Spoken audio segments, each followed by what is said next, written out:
खुलुमबाय बेयो बड'लेण्ड इंखं टेलिभिजन दिनैनि रादाबखौ फरायदों आं बिबारि बसुमतारिया। दिनैनि गाहाय रादाबाव दं सोरखारि न' मोननि एमएलएफोरा भारा न'आव थायोब्ला 25,000 रां मोनगोन। बिस्वजित दैमारिया लकसभानि बुंथिगिरिजों भिडिअ कनफारेन्सआव सावरायदों। क'क्राझाराव कभिड प्रट'कलनि हेंथायै खारनाय गारि मटरखौ हमथानानै पुलिसआ जुरिमाना फोनांदों।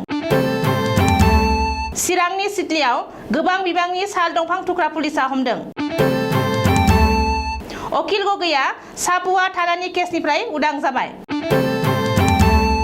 रायजोनि मोन 9 जिल्लानि कभिड थासारिखौ लानानै गोख्रों जागोन रायजो सोरखारा। आसामाव संग्रा गेसनि आंखाल जानो हागौ। गुवाहाटी थाराफोराव पुलिसआ गोबां बिबांनि ड्राग्सजों लोगोसे गोबां रां जब्द खालामदों। तिनसुकिया जिल्लायाव गोबाङानो कर'नानि भेक्सिन लादों। आमेरिकायाव कर'नानि भेक्सिन लानानै गोबां लाइमोनफोरा हार्टनि जेंनायाव गोग्लैदों। दानिया दङ आबुं रादाब।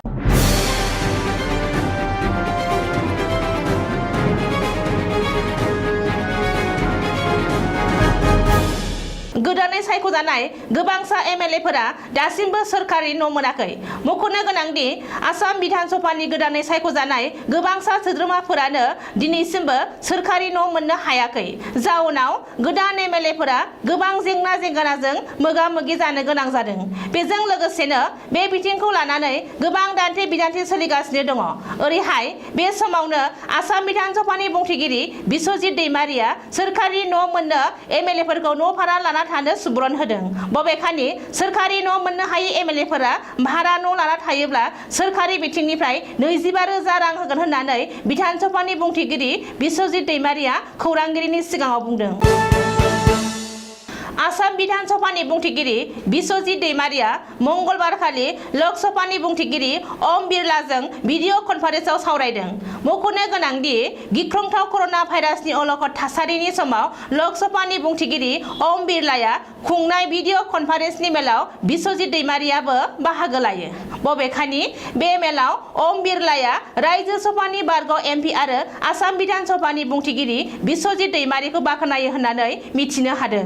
रिपर्ट बादिब्ला हादरनि गासैबो रायजोनि बिधान सभा बुंथिगिरिफोरा बाहागो लानाय बे अनलाइन कनफारेन्सआव बिस्वजित दैमारिया संसदारि खाबुआव दोलो गैजायै एबा उदां सोद्रोमाफोरा माखासे जेंनाजों मोगा-मोगि जानाङो होननानै मख'दों। बबेखानि उदां सोद्रोमाफोरा संसदारि हाबाफारियाव गोख्रोङै बाहागो लानो हायो बेनि थाखाय सम होनायनि बागैबो दैमारिया बुङो।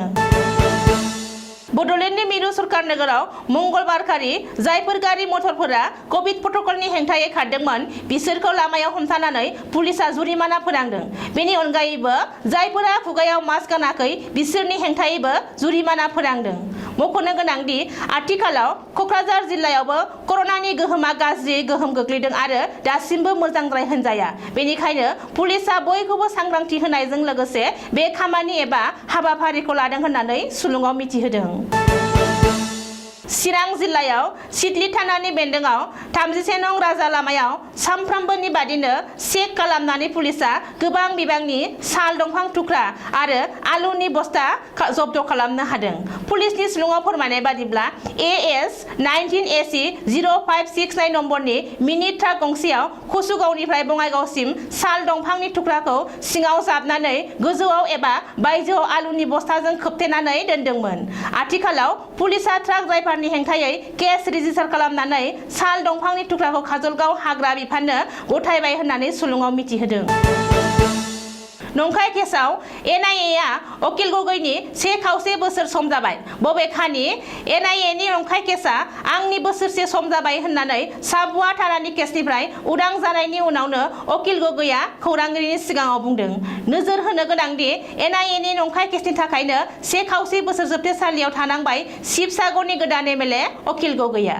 मख'नो गोनांदि MLA अखिल गगैया साबुआ थानायाव रेजिस्टार खालामनाय NIA नि केसनिफ्राय उदां जाबाय। रायजो नाङै कारनि हेंथायै सोमावसारनाय समाव अकिल गगैनि हेंथायै मोनसेनि उनाव मोनसे केस रेजिस्टार खालामनाय जादोंमोन। बेनिनो साबुआ थानायाव 21/201 नम्बरनि केसआ मोनसे मख'जाथाव। नाथाय साबुआ थानायाव थिसननाय केसनि सायाव अकिल गगैनि हेंथायै रोखा फोरमान होनो हायैनि थाखाय मंगलबारखालि बिजिरसालिया अकिल गगैखौ उदां खालामबाय। बबेखानि साबुआ थानायाव थानाय केसआव अकिल गगैजों लोगोसे गुबुन सानै सुबुंखौबो दिनै NIA नि बिजिरसालिया केसनिफ्राय उदां खालामदों। बे समाव अकिल गगैनि हेंथायै चान्दमारी थानायाव मोनसे केस दंबोयो। चान्दमारी थानायाव थानाय केसनिफ्राय उदां जायोब्ला एबा जामिन मोनब्लानो शिबसागरनि MLA अकिल गगैया जोबथेसालिनिफ्राय उदां जागोन। रायजोनि मोन 9 जिल्लानि आथिखाल कभिड थासारिखौ लानानै साननो गोनां जादों रायजो सोरखारा। बेनि थाखाय रायजो सोरखारा गोख्रों राहा लागोन होननानै फोसावदों सावस्रि मन्त्रि केशव महन्तआ। फैगौ बिस्थिबारखालि जानो गोनां केबिनेट जथुमानि उनावनो रायजोनि मोन 9 जिल्लायाव ओनसोल लायै ओनसोल कन्टेनमेन्ट जन फोसावनो हागौ सावस्रि बिफाना। मख'नो गोनांदि आसामाव कभिडनि थासारिया रुइलांनो हमबाय। नाथाय डिब्रुगड़, सनितपुर, काछार, तिनिसुकिया, नगाव, गलाघाट, बिश्वनाथ आरो मरिगाव बायदि जिल्लायाव दासिमबो कभिडनि गाग्लोबनाया गिख्रंथाव। बेखौ नोजोर होना रायजो सोरखारा बैफोर जिल्लायाव आबुं लकडाउन फोसावालाबानो ओनसोल लायै ओनसोल कन्टेनमेन्ट जन फोसावनो हागौ होननानै मंगलबारखालि सावस्रि मन्थ्रिया गलाघाटआव बुंदों। बबेखानि रायजोआव थोजासे कभिड भेक्सिन थुबुर खालामना दोननो थाखायबो सावस्रि बिफाना नाजागासिनो दं होननानै सावस्रि मन्थ्रिया बुंदों। आसामाव LPG एबा संग्रा गेसनि आंखाल जानो हागौ। रायजो नाङै कभिडनि गिख्रंथाव थासारिजों जुजियै ओनसोल लायै ओनसोल लकडाउन खालामनो गोनां जानायनि थाखाय आसामाव संग्रा गेस जागायनायाव जेंना नुजाथिदों। बेनि अनगायैबो दिनैनिफ्राय संग्रा गेस साप्लाइ खालामग्रा गौथुमा थुंगेनाय गैयै समनि थाखाय सोमावसारदों। मिथिनो हानाय बादिब्ला थागिबि सुबुंफोरखौ नेवसिगारनानै गुबुन सुबुंफोरखौ थिसनलाय होनायनि थाखाय नर्थ इस्ट पेकेट ट्रेन्सपर्टार एसोसिएशनआ दिनैनिफ्राय थुंगेनाय गैयै सोमावसारनायाव जिरायबाय। बेजों लोगोसेनो नर्थ गुवाहाटी, मिर्जा, हरपारा, दुलियाजान, सिलचर, गुपामारी, डिमापुर, बङाइगाव आरो सेंमाइ प्लेन्टखौ दिनैनिफ्राय थिखानाय गैयै समनि थाखाय बन्द खालामनाय जाबाय होननानैबो मिथिहोनो हादों।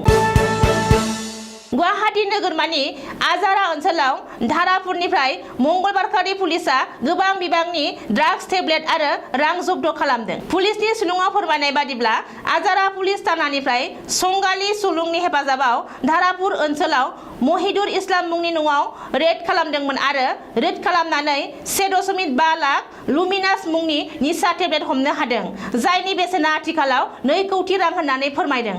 बेनि अनगायैबो नोगोद धोन 26 लाख रां आरो SS01ED 0799 नम्बरनि गंसे स्कर्पिय' गारि जब्द खालामनो हादों। आथिखालाव सानजा आसामनि तिनिसुकिया जिल्लायावनो कर'नानि गोहोमा बांसिन गोग्लैनायखौ नोजोर होनानै बयबो सुबुङा कर'नानि भेक्सिनखौ गोसो गुदुङै लासावनायखौ नुनो मोन्दों। मंगलबारखालि गासै सा 8,237 सुबुङा कर'नानि भेक्सिन लादों। गुबुन जिल्लानि रुजुनायाव तिनिसुकिया जिल्लायावनो बांसिन भेक्सिन होनो हादों। आथिखालाव मुलुगनाङैनो मोनफ्रोमबो हादोराव कर'नानि भेक्सिनखौ बेसेन नाङालासे बयनोबो लाहोगासिनो दङ। आमेरिकायावबो गोख्रोङै भेक्सिन होनाय खामानिया सोलिगासिनो दङ। नाथाय सोमोनांथावदि माखासे लाइमोनफोरनि थाखाय कर'नानि भेक्सिना खहासो खालामदों। कर'नानि भेक्सिन लाखांनायनि उनाव मानोना खायसे लाइमोनफोरनि देहायाव हार्टनि जेंना नुजाथिदों होननानै आमेरिकानि CDC एबा सेन्टार फर डिजिज कन्ट्रलनि फोरमायथिनाय बायदिब्ला गासै सोरखारि रिपर्ट बादियै सा 300 लाइमोनफोरा बे जेंनायाव गोग्लैनांदों। अदेबानि बिनिख्रुइ बांसिनबो जानो हागौ होननानै CDC नि डाइरेक्टर रसेल वालेस्काया आमेरिकानि व्हाइट हाउसआव मिथिहोदों। आथिखालाव बे गोदानै सोमजिनाय हार्टनि जेंनाखौ लानानै जिंगानो गोनां जाबाय। नाथाय अब्लाबो आमेरिकानि सोरखारा भेक्सिन होनाय हाबाफारिखौ दोनथ'वाखै। दिनैनि रादाबा एसेनोसै। गोजोन्थों।